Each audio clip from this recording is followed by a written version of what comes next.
홍익표 원내대표 부적절한 인물을 계속 보내면 계속 부결시키겠다면서 강경한 대응을 예고한 발언이죠. 민주당 오늘 의총에서 대법원장 임명 동의안 의결을 모으기로 했는데 실제로 부결 기류가 강한 상황인지를 좀 먼저 설명을 해주시죠.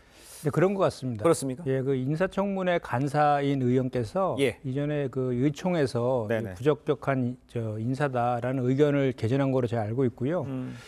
그 대법원장 같은 경우는 장관과 달리 본회의에서 과반수 찬성으로 통과가 돼야 되지 않습니까? 그렇습니다. 그래서 오늘 이제 의총에서 논의할 예정으로 알고 있는데 의총에서 부적격하다고 판단이 된다라고 하면 본회의 통과하기 어려울 것으로 보입니다. 왜냐하면 이균영 후보 같은 경우에는 이미 뭐 다들 아시겠지만 그 성범죄자라든지 아동 범죄라든지 또는 그 가정폭력 등에 대해서 다수의 간대한 판결로 인해서 좀 가해자 중심주의 판결을 많이 냈다라는 그 지탄을 여성계로부터도 받은 바도 있고요.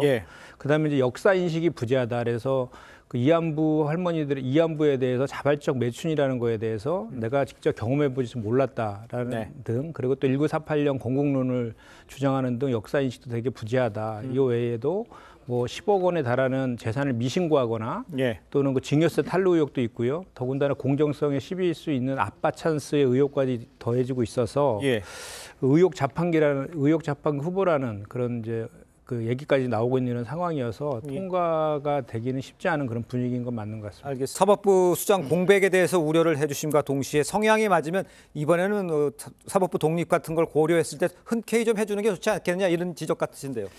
근데 지금 조금 전에 이제 그 지적하신 내용 중에 윤석열 정부에 대한 반작용에서 우리 민주당에서 이렇게 비판적인 시각을 갖는다는 건 전혀 사실이 아닙니다. 그러니까 서울 변호사회에서 저 법관들에 대한 그 다면 평가를 하는 데에서도 항상 하위권에 있었던 분이시고요.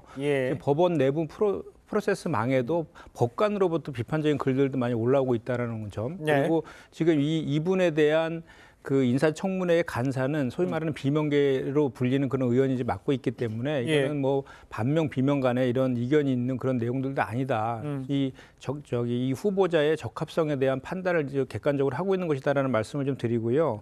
그리고 이제 직무대행 체제로 인해서 대법원장이 공백이 된 상태에 대해서 우려를 많이 말씀하시지만 사실 직무대행 체제로 할 수 있고 전원합의 체제도 다 열 수 있는 것입니다. 그리고 과거에 그 행안부 장관의 탄핵 그 심판 청구됐을 때에도 직무대행 체제로 별 문제 없이 다 진행되었거든요. 저는 오히려 지금 이렇게 부적격한 인사를 빨리 더 다른 적격한 인사로 재추천하는 것이 오히려 더 지금 윤석열 정부에서 취할 태도가 아닌가 이렇게 생각합니다. 알겠습니다. 여당에서는 이제 야당의 청문회 일정과 증인 단독으로 의결한 것 위법적 행태다. 그래서 이제 반발하고 있는 거잖아요. 그 입장은 어떤지 또 어떤 식으로 진행이 될지는 좀 전망을 해주시죠. 야당에서 단독 의결할 수밖에 없는 상황을 초래한 것은 사실 국민의힘이죠. 왜요? 원래는 민주당에서는 6일 날 하자 그랬었습니다. 근데 국민의힘에서 5일 날 하자고 그랬다가 서로 다른 것들로 이슈들이 막 번복되면서 이렇게 그 단독 의결할 수밖에 없는 상황으로 온 것이거든요. 그리고 과정이 있었다라는 그 말씀을 좀 드리고요. 지금 좀 전에 말씀하신 것처럼 지금 김행 후보자 같은 경우는 각종 의혹 때문에 여당에서도 좀 방어하기가 곤란하다. 뭐 여당에서도 포기한 후보다. 뭐 이래서 보이콧 하는 것 아니냐라는 그런 얘기들까지 나오고 있는 상황이에요. 그래서 저는 좀 전에 말씀하신 것처럼 국회의 권한과 의무가 대단히 중요하기 때문에 인사청문회는 예정대로 시행하는 것이 맞고 그 청문회 과정에서 후보의 자질의 검증에 대해서 국민적 눈높이로 판단하는 것이 맞다 이렇게 생각합니다. 알겠습니다. 자, 다음 소식도 짚어보겠습니다. 단식을 마치고 이번 치료를 받고 있는 이재명 민주당 대표가 이르면 오늘 퇴원할 것으로 알려졌는데요. 재판 출석 또 이 당내 갈등 봉합 과제가 만만치가 않습니다. 자, 일단 오는 6일 이제 대장동과 성남 FC 의혹 관련 첫 재판도 앞두고 있고 또 강서구청장 후보 보궐선거 사전 투표 6일부터 이틀간 시작이 되죠. 글쎄요, 이제 어떤 것들을 먼저 핸들을 하는 게 좋은 건가 이런 지적들 많이 있는데 무엇을 먼저 해야 된다고 보십니까? 일단은 당장 10월 11일 날 있는 강서구청장 보궐선거의 승리를 이끄는 게 가장 시급하죠. 그래서 지금 제가 엊그저께 그 병문안을 좀 다녀왔었는데 상태가 많이 호전되고 계시고 또 이렇게 빨리 복귀하고 싶어하는 의지가 대단히 강하셔가지고 제가 알기로는 이제 금요일부터 내일 모레부터 이제 사전 투표가 시작되지 않습니까? 그렇습니다. 그래서 내일 정도에 아마 강서구 가서 지원 유세를 하지 않을까 이렇게 좀 예상이 되고요. 예. 두 번째로는 이제 당내에서 우리가 이제 체포동의안 표결과 관련해서 당내에 좀 수습을 해야 되는 일들이 있지 않습니까? 그렇습니다. 그것도 좀 그 통합적 리더십을 발휘해서 수습해야 될 것 같고요. 네네. 그다음에 지금은 뭐 정기국회 시즌 아니겠습니까? 그래서 10월 10일부터 국정감사도 시작이 되고 또 예산안에 대한 심의도 해야 되는 거고 또 각종 의혹에 대한 특검도 이제 실시해야 되는 이런 문제들이 많이 있어서 예. 그런 것들에 대해서 우리 더불어민주당이 선명야당과 예. 민생 대한 정당으로서의 모습을 부각시키는 것 예. 이런 것들이 순서대로 이렇게 진행될 것이라 생각합니다. 알겠습니다. 글쎄요, 하나로 묶기가 쉽지 않아 보인다라고 얘기를 해주셨는데 거기서는 어떻게 생각하십니까?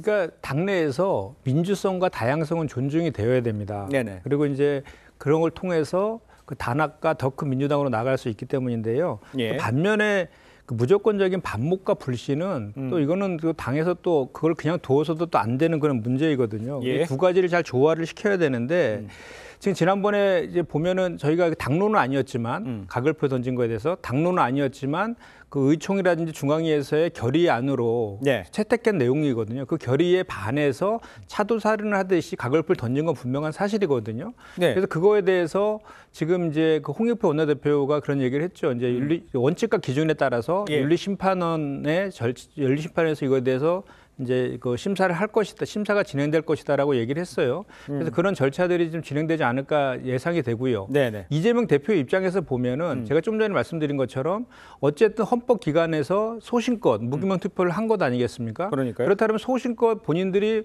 그렇게 가결표를 던진 이유에 대해서 좀 밝힐 필요도 있다고 봅니다. 그래서 내부에서 치열한 내부 논쟁을 통해서 이렇게 좀 서로의 의견들을 교환함으로 인해서 오히려 더 한 단계 나아가는 화학적, 통합적 그런 당의 모습으로 저는 나아갈 수 있다고 보기 때문에 예. 일정 부분의 내용은 불가피하다. 불가하지만 예. 통합적 리더십을 발휘해야 될 시점인 건 분명한 사실이다. 어떻게 보세요?